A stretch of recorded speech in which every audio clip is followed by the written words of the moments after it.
Ate, yan pa plastic! Sinandan ng tingin ni Lenlen ang itinuro na 10 taong gulang na kapatid na si Nonoy. Sige, kunin mo na. Sabik na tumakbo ang batang lalaki sa tabi ng kalsada para pulutin ang mga plastic na bote ng soft drinks. Siya naman ay itinulak ang karito na punong-puno ng pinulot nilang maibebenta sa junk shop. Inihinto niya iyon sa tapat ng mga nakatambak na basura.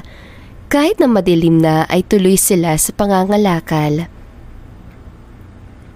May mga lata pa rito, ate! Tinulungan niya itong maghalongkat nang mapapakinabangan pa.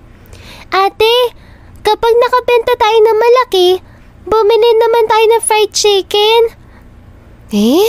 Nagmanok na tayo kagabi, di ba? Pabagsak na binatawan ni Nonoy ang marumi at may sira ng sako. Ate, iba naman ang prito manok na tinitinda sa palengke at pagpag. Tiningala niya ito. Manok din naman yun. Pareho lang ang lasa. Ate! Ngumiti si Lenlen sa sumimangot na kapatid. Ay, oo na. Kapag lumampas ang 100 ang benta natin, bibili tayo ng fried chicken mo. Tuwang-tuwa na nagpulot ulit si Nonoy ng kalakal sa basura. Seryosong pinagmasdan naman ito ng dalaga. Ipinanganak at lumaki silang salat sa buhay. Hindi na rin halos sila nakapag-aral. Ang pangangalakal ang misa nilang trabaho mula sa kanilang yumaong ina at ama. At tangi sila ni Nonoy na lang ang magkasama. Bilisan mo na at naghihintay na sa iyo ang paborito mong manok. Binitbit niya ang may laman na sako. Napangiti siya nang makitang naging sabik ang bunso. Hanggang sa may sumigaw. Hoy! Pwesto namin yan! Takot silang napalingon. Naroon ang grupo ng mga mangangalakal. Agad niyang hinawakan ng kapatid. Ganoon na rin ang sako. Noy, sa kariton, bilis! Tensyonadong utos niya habang nakatitig sa palapit ng mga mangangalakal. Nang makalapit sa kariton ang kapatid, ay lumundag ito para makasakay. Ate, tara na! Sigaw nito. Bumuelo si Lenlen at pumihit. Hinawakan niyang kariton at mabilis na itinulak. Hoy! Bumalik kayo dito! Narinig niya ang galit na sigaw ng mga kapwa nila mangangalakal pero hindi siya lumingon. Halos tumalsik ang suot niyang manipis na tsinelas sa mabilis sa pagtakbo. Teritoryo namin to! Kapag nahulik namin kayo, lagot kayo sa amin! Hingal na hingal si Lenlen nang lumiko sa isang kalsada. Pagod niyang nilinga ang pinanggagalingan para siguraduhan walang nakasunod sa kanila.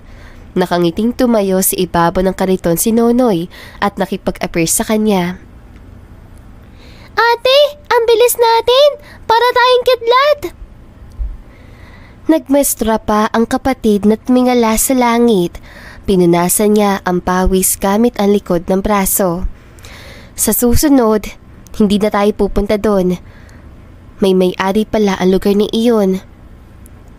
Nagpupunta rin naman sila sa lugar natin Nakangus ang katwiran ni Nonoy.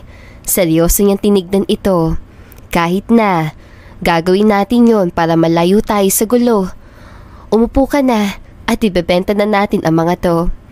Kahit pagod pa ay tinulak na niya ang kariton na katuwang nila sa paghahanap buhay. Oh, ito ang bayad. Kasalukuyang kaharap ni Lenlen ang may-ari ng isang junk shop. Akma niyang bibilangin ang bayad nito nang inis na magsalita ang lalaki. Ay, sa labas yun na yung bilangin. At marami pang nakapila. Bakit po ba lagi kayo masungit? Dahil ba wala ng buhok sa ulo nyo? Otomatikong tinakpan niya ang bibig ni Nonoy na nakatingala sa kalbong lalaki. Sige po, salamat. Sapo-sapo niya ang bibig ng kapatid habang palabas. Nakita pa nila ang mga nakapila na katulad nila ay mangangalakal. Ate! Inalis si Nonoy ang kamay niya na makalabas sila ng kalawanging tarangkahan ng junk shop. Hindi ka dapat nagsasalita ng ganoon. Pero hindi nga dapat tayo sinisinghalan. Hindi naman tayo nangungutang. Nagbebenta tayo ng pinagpaguran natin. Namamangha niyang ginulo ang buhok ng bunso. Ang galing mo talaga mga tuwiran. Gusto mo ba maging abogado? Paano ako magiging abogado? Abogado sa kalsada. Malay mo naman, makatagpo tayo ng swerte. Ate, ano swerte ang makukuha natin sa kalsada? Bukod sa maruming usok at mga halangang bituka? Mas lalong mahirap ang buhay kung lagi ka magrereklamo, Noy. Ay, bilangin na nga lang natin to. Hinawakan niya ang ilang bariyang napagbentahan. Nagsimula siyang magbilang habang tulak-tulak ng kapatid ang kariton. 98, 99... 99? Ulit ni Nonoy. Bilangin mo ulit, ate. Paano makabili tayo ng fried chicken? Reklamo nito. Hinawakan niya ang barya nang mahulog yon sa kanyang palad. Gulat niya sinundan niyo ng tingin nang gumulong sa kalsada. Tuluyan niyong bumagsak sa ilalim ng imbornal. Agad nilang pinuntahan yung magkapatid. Ate naman, bakit mo hinulog? Hindi ko hinulog, nahulog. Magkaiba yon. Pareho silang nakasilip sa madilim na imbornal. Sa katulad nila mga ngalakal ay napakahalaga ng isang barya. Mababa nga ako. Ako nang kukuha. Voluntaryo ng batang lalaki. Kapag kinuha ko to, ibili mo ako ng manok. Sandali. Huwag ka maingay. Seryoso niyang awat sa kapatid. Bakit? Inilagay niya ang hintuturo sa pagitan ng ilong at pipig. Huminto naman ang nagtataka at natahimik na si Nonoy. Tensyonado ang mukha ni Lenlen nang pagkatitigan ang kapatid.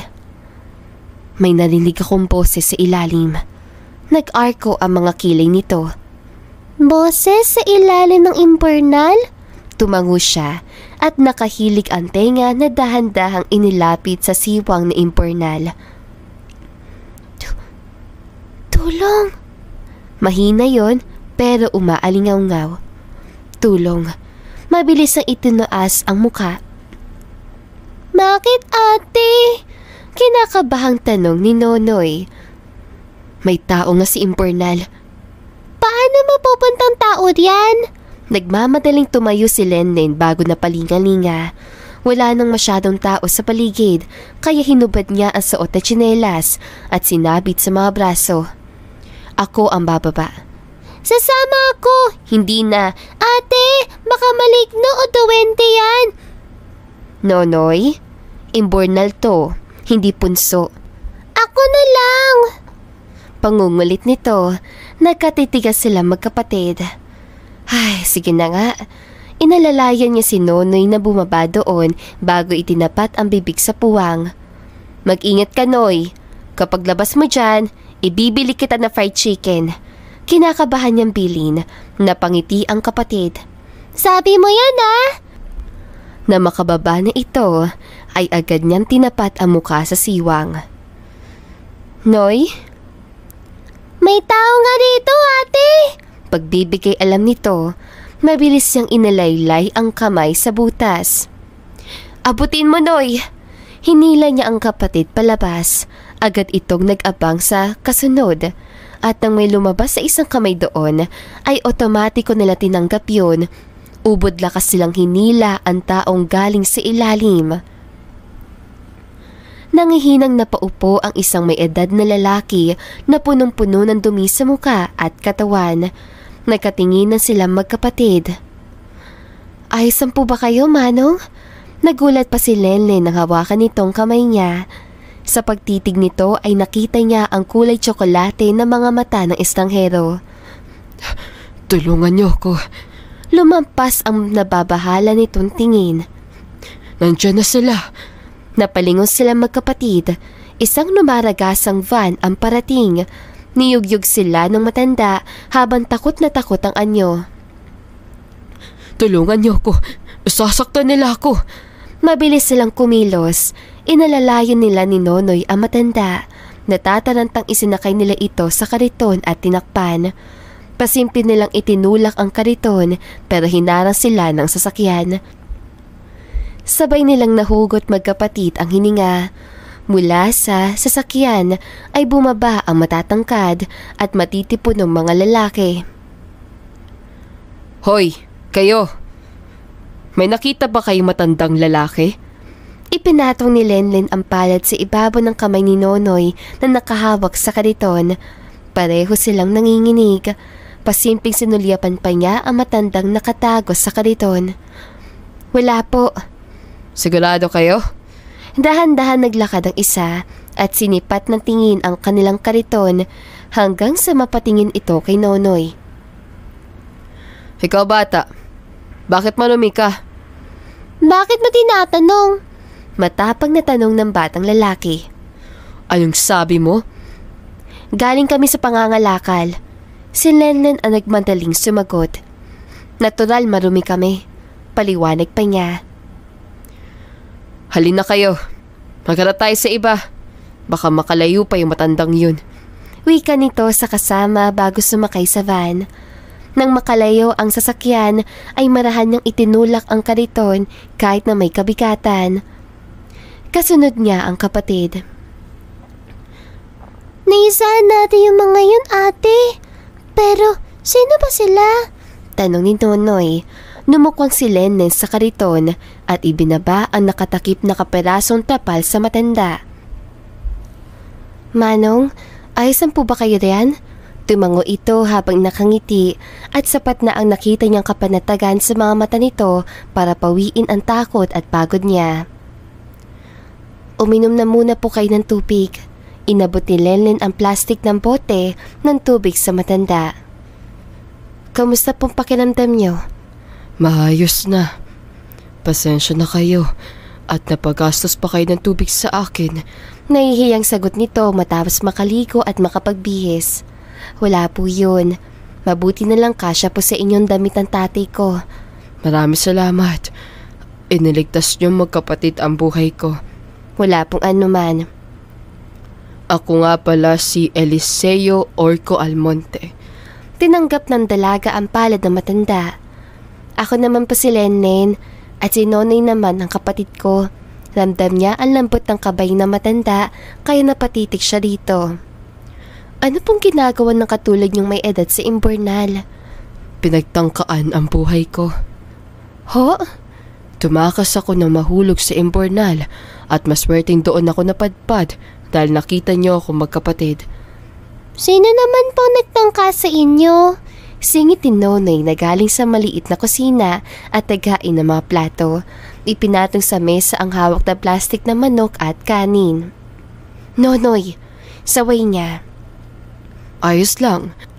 Sino pa magtatangka sa ganyang edad? Wala siyang puso. Patuloy pa ng batang lalaki. Ang asawa ko. Natigilan sa pagkagat ng fried chicken si Nonoy. Alam kong malaking abala na ako sa inyo. Pero may ipapakiusap sana ako sa inyo ni Nonoy. Nahihiyang sabi ni Eliseo. Ano po yun? Tanong naman ni Lenlen.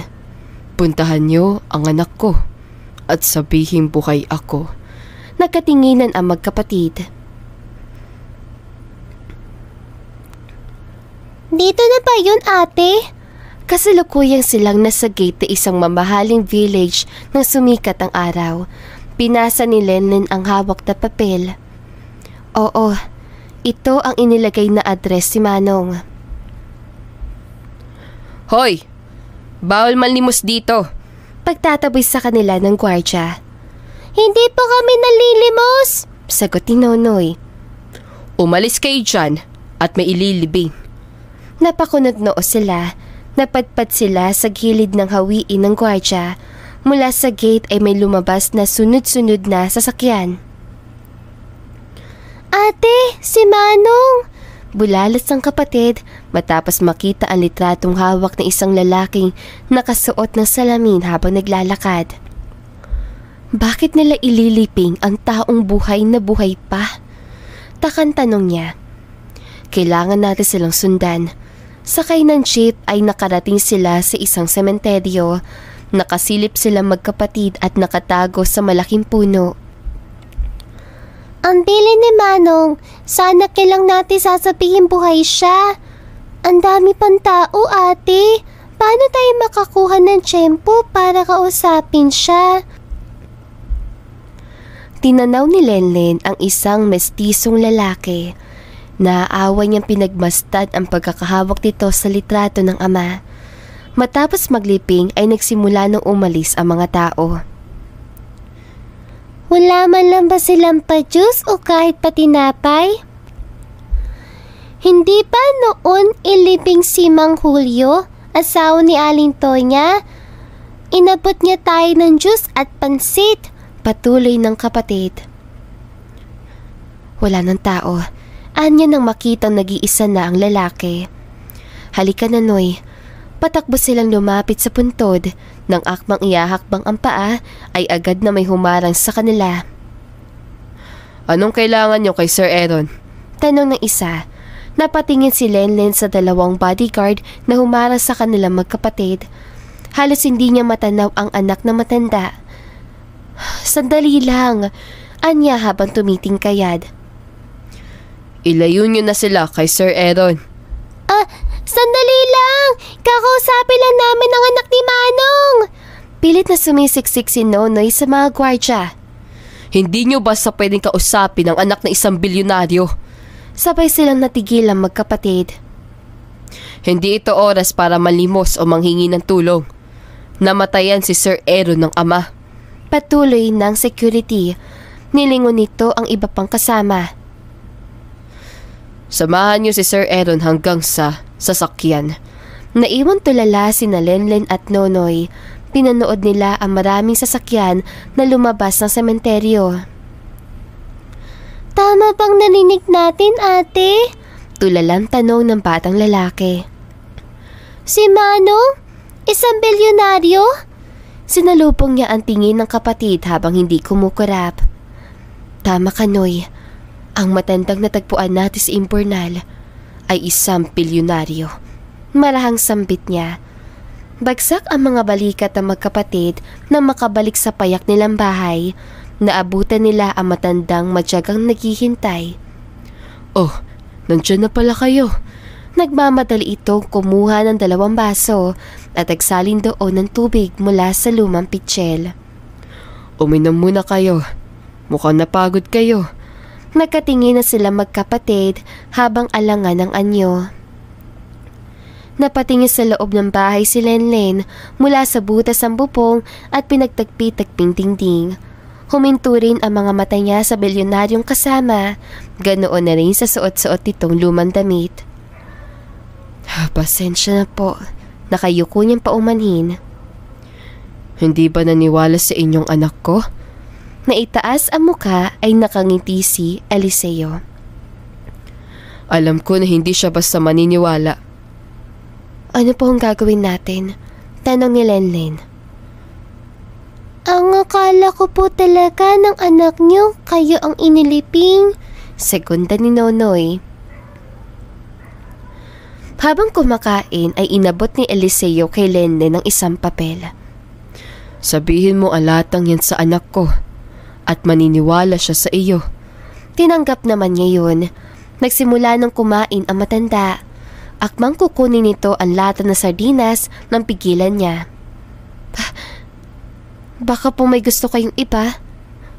Huwag kayong kumain ng ganito. Baka hindi sanayan tiyan nyo. Sandali lang po. Uutang lang ako sa tindahan. Tumayo siya at akmang lalabas. Ate, hindi na tayo pinauutan ni Aling Tonya, hindi pa? Kaswal na tanong ni Nonoy habang kumakain. Lihim niyang pinalakihan ito ng mga mata. Napangiti naman ang matandang lalaki. Ayos lang ako sa sardinas. Kumakain po ba ng ganyan ng isang bilyonaryo? Natanong ng batang lalaki. Mas lumawak ang ngiti ni Eliseo. Oo naman. Bago naging bilyonaryo ang kaharap nyo, madalas din akong nakakakain ng sardinas. At hanggang ngayon, may ganito sa bahay ko. Kaya maupo ka na, Lenlen. Marahan namang bumalik sa kinauupuan ang dalaga. Minsan na rin hindi pinautang ang bilyonaryong ito sa tindahan. kaya naiintindihan ko kayo. Patuloy na matanda. Pasensya na po kayo, hindi po kasi kami nakapangalakal ngayon. Huwag kayong magkalala, Manong. Kapag nakalampas ay 100 kami ni ate ng benta sa kalakal, kayong ipipili namin ng manok. Nakangiting sambit ni Nonoy.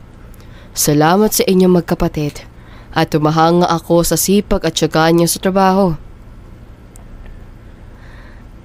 Wala pa nga po kami nagagawa para sa inyo ni Nonoy.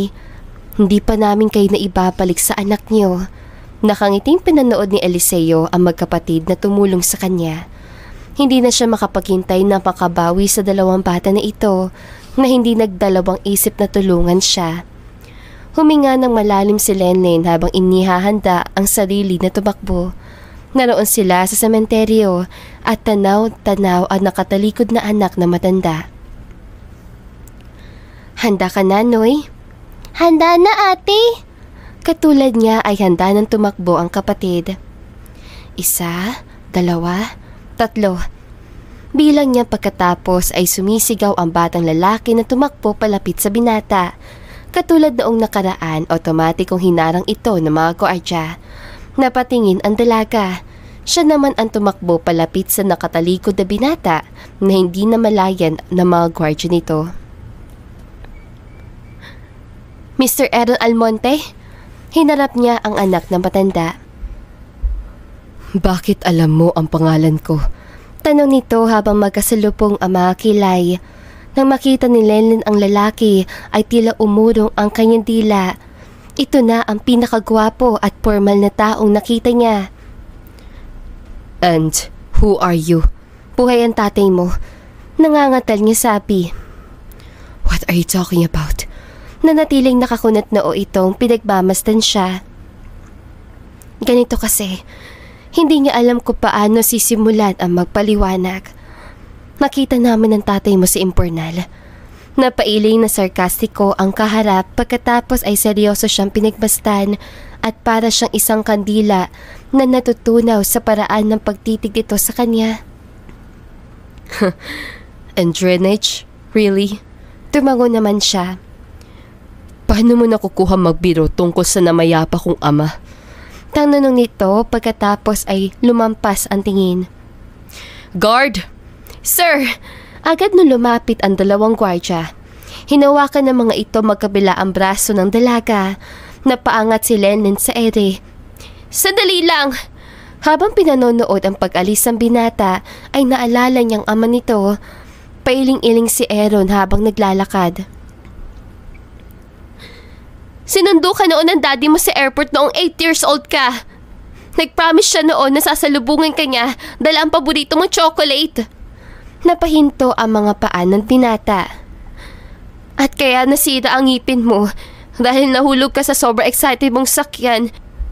Ang regalong toy car sa iyo ni Manong Eliseo. Dagdag pa ni Lenlen na pilit na nagsisipa dahil pigil-pigil ng mga gwardiya. Umaahon ang dibdib ni Aaron sa narinig. Pilit siyang humakbang para mabawasan ang kumbinsing nararamdaman. Ate, bilis! Aalis na siya! Sambit ng batang lalaki. Ano pa ba? Pilit na inaalala ng dalaga ang mga nakasulat sa papel na ibinigay na matanda. Buwing pangalan ng una mong aso. Natigilan siya na sumusugod na lumapit ang lalaki. Galit siya nitong tinitikan. Paano mo nalaman yan? Si Daddy lang ang may alam ng mga personal na bagay na yan. Dahil kasama namin siya. Napakurap si Aaron. Buhay siya. Sinong buhay? Lumampas ang tingin ni Lenlen at naroon ang isang babae. Nakahalukip-kip at posturang-postura. Matigas siyang napalunok. Sino ang nabuhay? Tanong nito.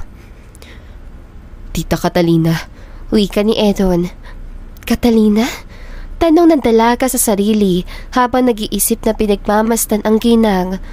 Nagbaling si Nonoy sa kapatid at mahinang nagtanong. Ate, siguro siya ang tinutukoy ni Manong. Anong gagawin natin? Hinawakan ni Lenlen ang kapatid sa kamay. Sino ang tinutukoy nilang buhay? Tanong ni Catalina sa anak-anakan na si Aaron. Si Daddy daw po. Mahinang sagot nito. Umangat ang magkabilang kilay ni Catalina bago nilinga ang dalawa. Sinipat ng tingin mula ulo hanggang paa ang magkapatid. At saan kayo sindikado kasali? Sindikato? Takang ulit ni Lenlen. Anong modus ito? Mas lalong naglinya ang kanyang noo. Nilapita siya nito kaya natatakot na napaatras sila Nonoy. Hingal na hingal sila magkapatid ng bitiwan ng mga gwardya. Sino kayo para buhayin ang namayapa na? Hindi pa po. Agad na tinakpan niya ang bibig ng bunso. Nanginginig ang binti niyang pinagpastan ang matalas sa tingin ng kaharap. Gusto niyo ba ng pera? Bakit hindi na lang kayo mamalimos kaysa ang idamay ang taong nananahimik na sa ilalim ng lupa? Sinulya pa ni Lenlen ang anak na matanda na seryosong pinagmamastan siya. Sir, kailangan namin kayo makausap. Hindi. Napatingin siya sa nalilisip ng mga mata ng ginang. Aaron, sumakay ka na sa sasakyan. Sinanyasan nito ang gwardya. Tinanaw na lang ito ng dalaga na sandali silang nilingon bago tuloy sumakay sa kotse. Hanggang sa humarang si Catalina. Ayoko na makita ang pagmumukha ninyong dalawa. Lalo na ang paglapit ninyo kay Aaron. Nandidiri ang anyo nito nang tignan sila magkapatid. At nakikita niyo ba ang sarili ninyo? Para maglakas loob na humarap sa amin? Nananahimik ang kaluluwa ng asawa ko. Kaya wag niyo na siyang paulit-ulit banggitin. Naging gigil ang wika nito. Hawak-hawak ni Lenlen ang bibig ni Nonoy na akmang magsasalita. Napapikit pa sila magkapatid na mag-spray ito ng alcohol sa harap nila. Nakamulat lang sila na makalayo na ito. Paano na yan, ate? Tanong ng bunso. Hindi ko alam, Noy. Nang makauwi sa bahay, ay naabutan nila ang naghihintay na matanda. Pasensya na po.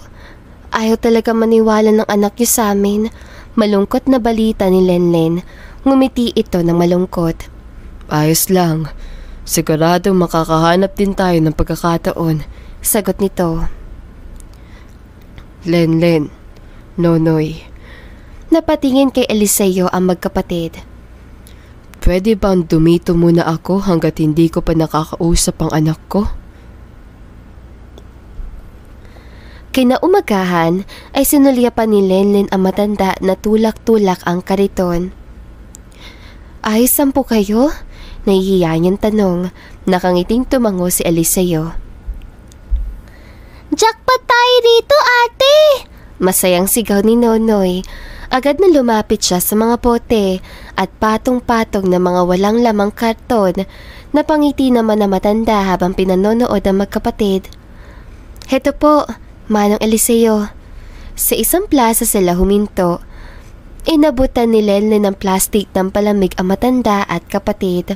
Walang alinlangang ininom naman nito yon bago napalingon sa kanya.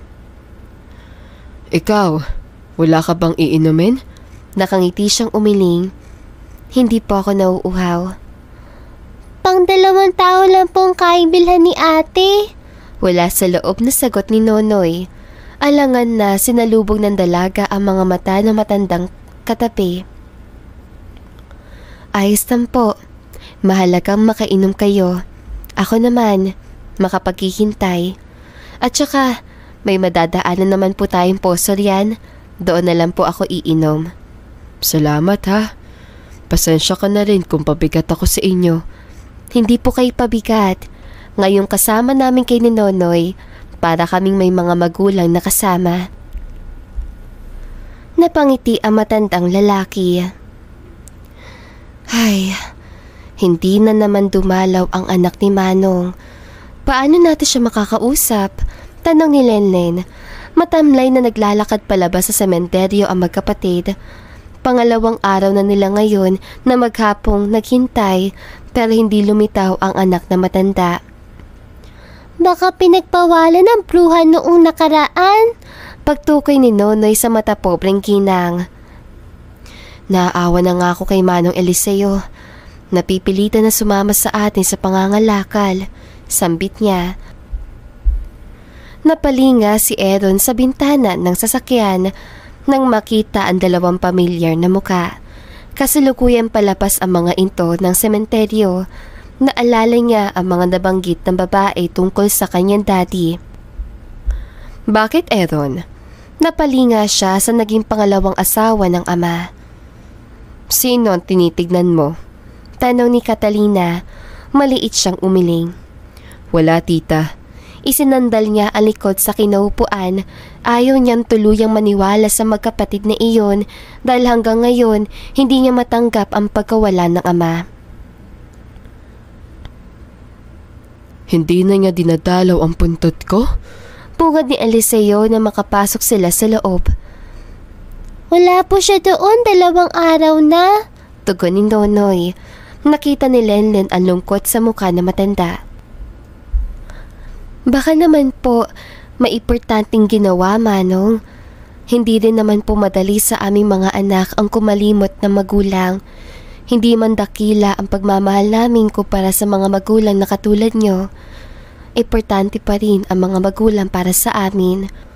Kung wala kayo, hindi namin mararamdaman ang pakiramdam ng buo. Salamat sa pagpapalakas ng loob ko, Lenlen. Tumango siya at ngumiti.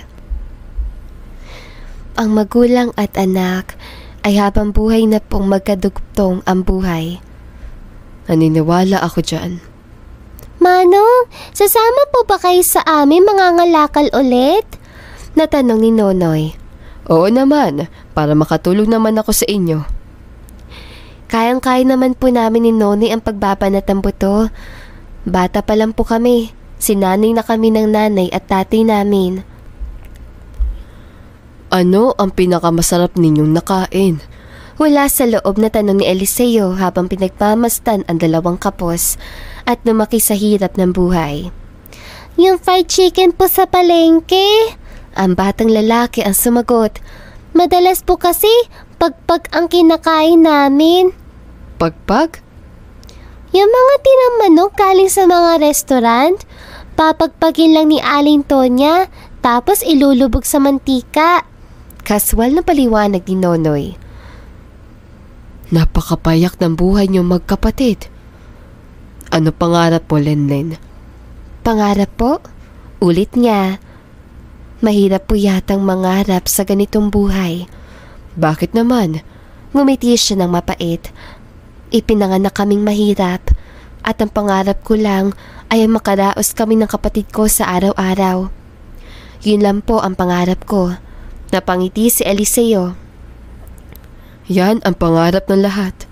Hawak na matandang lalaki ang kariton habang ang magkapatid ay nangangalakal sa tabi ng kalsada hanggang sa makaramdam ng hilo si Eliseo. Manong! Agad na lumapit sina Lenlen at Nonoy sa matanda. Magkatulong nila itong isinakay sa kariton at tinakbo sa malapit na ospital. Makalipas ang ilang minuto ay lumabas na ang doktor na tumingin dito. Agad na tumayo ang nag-aalalang magkapatid. Kayo ba ang kamag-anak na pasyente? Opo, walang gatol na sagot ng dalaga. Maayos na siya, pero kailangan niya ma-confine dito magdamag para ma-monitor namin siya. Salamat naman po. Excuse me. Nang umalis ang doktor ay humarap si Nonoy sa kanya. Ate, anong ipabayad natin sa ospital? Puntahan kaya natin ulit yung anak niya. Dugtong nito. Ako na lang ang pupunta. Ikaw na muna magbantay kay Manong Eliseo. Sige ate, mag-ingat ka. Mabilis sa kumilos si Lenlen. Kahit umuulan ay sa sementeryo ang diretsyo niya. At hindi naman siya nabigo. Naroon ang anak na matanda. Hawak ng gwardya ang payong sa tapat nito. Nang humakbang siya, ay agad na humarang ito sa amo. Ikaw na naman? Tanong ni Aaron habang nakapumulsa ang mga kamay. Sir, kailangan ko po ng tulong niyo. Kumunot noo ang anak ni Eliseo. Nasa ospital po ang tati niyo. Ospital? Ulit nito. Basang-basa sa ulan ang dalaga nang itaas ang muka. Miss, are you blind? Naroon ang daddy ko. Itinuro nito ang puntod. Hindi po. Wala dyan ang tatay niyo. Kasama namin siya. Nasa ospital siya. At kailangan ko ng pera. Kusay niyang natigilan sa nabanggit. Napangiti si Aaron. You want money? Kapag ba binigyan kita ng pera, hihinto ka na sa pagbanggit sa daddy kong nananahimik? Sir, hindi yun ang ibig ko sabihin. Napatingin si Lenlen ng inis itong humugot ng wallet at naglabas ng ilang libong pera. Here's what you want. Now, stop bothering me and my late father. Bigyan mo na siya ng katahimikan. Kahit labag sa loob ay dahan-dahan niyang pinulot yun. Napatingin pa si Aaron sa kamay ng dalagang nanginginig. Salam, hindi pa niya natatapos ang sasabihin ay umalis na ang anak na matanda. Bumalik siya sa ospital na natulo pa ang tubig sa suot-suot, dahilan para pagtinginan siya ng mga taong naroon. Lenlen. Naroon na sa hallway ang matanda, alalay ni Nonoy. Manong? Nagtataka niyang tinignan ang kapatid. Ate, gusto na kasing lumabas ni Manong. Pero ang sabi ng doktor, kailangan pa niya mamonitor. Gusto ko nang umuwi sa bahay. Natigilan ito ng mahilo. Agad nilang inalalayan ang matanda. Mahina pa po kayo. Halika na po kayo sa loob. Kapag malakas na kayo, kami mismo ang magbabalik sa inyo sa anak niyo. Tinulungan sila ng ilang nurse na maibalik ito sa kwarto. Nasulyapan ni Lenlen ang nakakuyom na palad. Naroon ang basang pera na galing sa anak nito. Magkasabay na huminga ng malalim sina Lenlen at Nonoy. Nakaharap sila sa isang malaking bahay. Napakataas ang bakal na tarangkahan ang naroon. Lakas loob na nag-doorbell ang dalaga. Ilang beses bago bumukas ang gate at napaatras sila magkapatid nang makita ang ginang. Taas na taas ang kilay nito. Malayo pa lang kayo. Naamoy ko na ang basurang taglay niyo. Kutya ni Catalina. Mawalang galang na po. Bukod sa naligo kami. Nasaan po si Sir Aaron? Nagulat si Lenlen nang hawakan nito ang braso niya. Nasaan si Eliseo? Galit ang mga mata nito habang nakatitig sa kanya. Alam niyong buhay siya? Natanong niya. Wala akong karapatang magtanong. Basura ka. Ang tanong ko, sagutin mo. Nasaan po si Sir Aaron? Sa kanya ko lang sasabihin ang lahat. Patuloy niya. Ate! Nag-aalalang sigaw ni Nonoy na sampalin ito ng ginang. Bruha talaga kayo!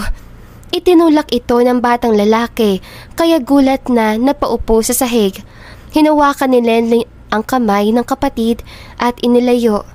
Pareho nilang pinagmasdan ng asawa na matanda. Ma'am! May lumabas na kasambahay at tinulungan itong makatayo. Tumawag kayo ng pulis at security. Hulihin ang mga hampas lupa na yan at ninakawan ako. Hindi totoo yan! Sagot na umiling na si Lenlen. Pinanood niya ang pagpasok muli sa loob ng kasambahay para magpunta sa telepono. Anong gagawin natin, ate? Mahigpit ang ginawang kapit niya sa kamay nito at dahil sa takot ay ninila niyang kapatid para tumakbo. Bumalik kayo rito, mga hampas lupa! Bilis, Noy! Hila-hila niya ito sa malawak na kalsada.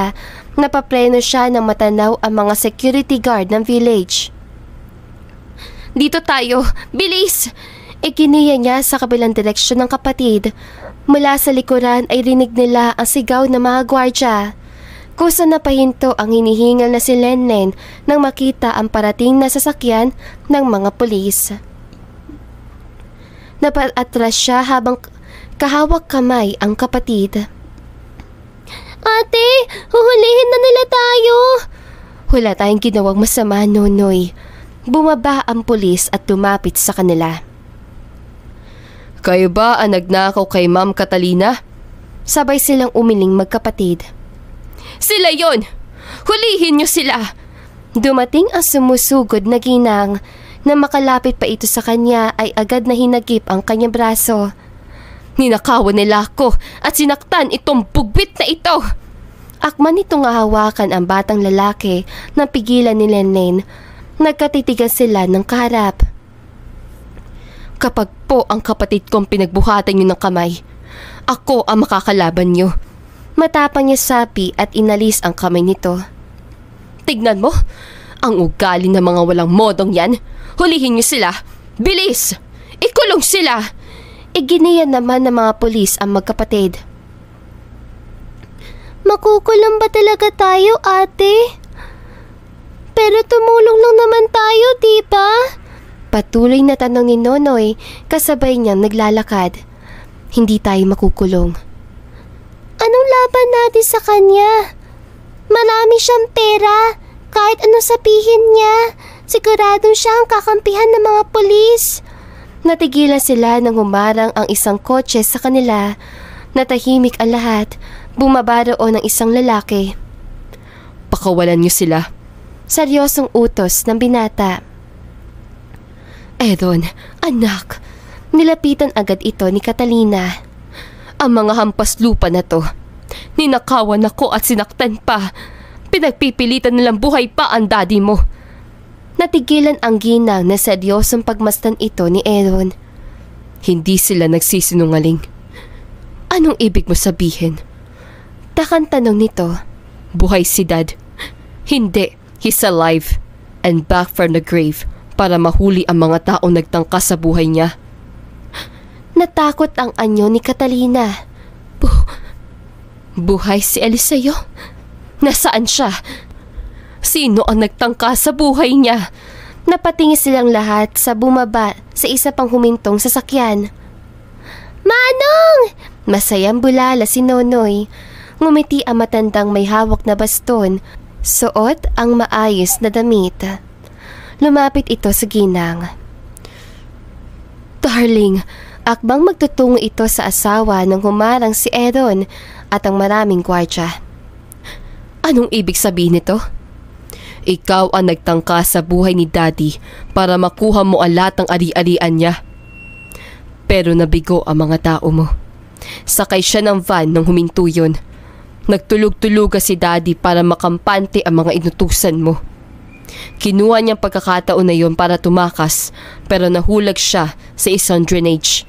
Nakatitig si Aaron sa asawa ng ama nang lumapit. Sa swerteng impurnal na iyon, dugtong nito, nagtungo si Eliseo sa magkapatid. Bitawan niyo sila. Agad naman tumalima ang mga pulis. Nakangiting pinagkatitigan ng matanda ang magkapatid na tumulong sa kanya. Kailanman ay hindi naging krimen ang pagtulong, sabi na matanda. Manong! Tuwang-tuwang yumakap ang batang lalaki dito. May luha namang pinagmasdan ni Lenlen ang mga ito. Nilingon niya ang asawa na matanda. Kasalukuyan itong naghihisterika habang pinoposasan ng mga pulis. Napatingin siya sa lumapit na si Edon.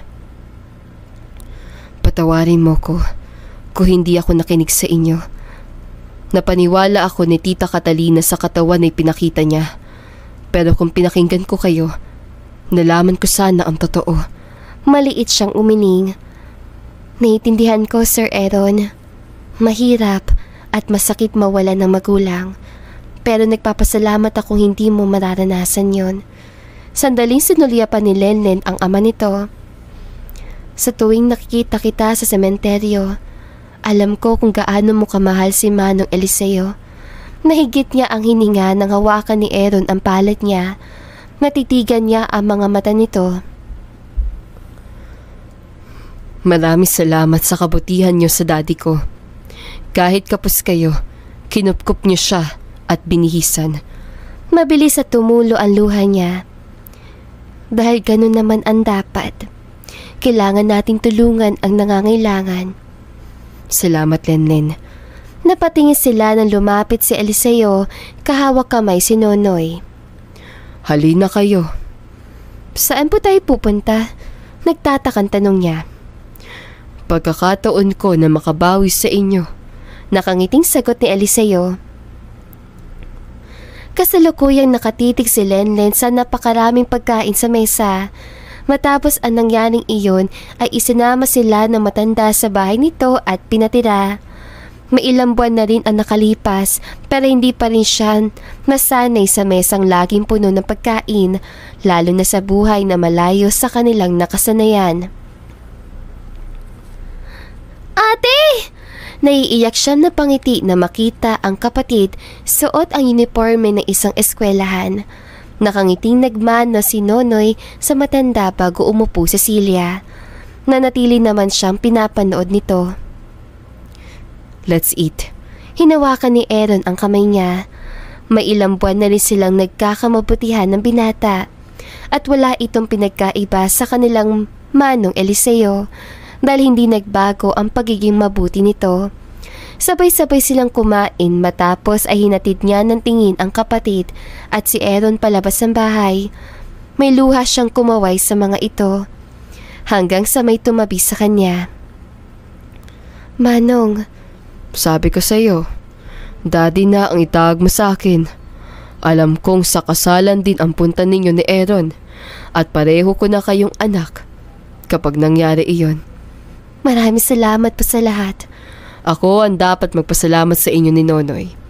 Iniligtas at kinupkup niyo ako sa kabila ng kalagayan ninyo.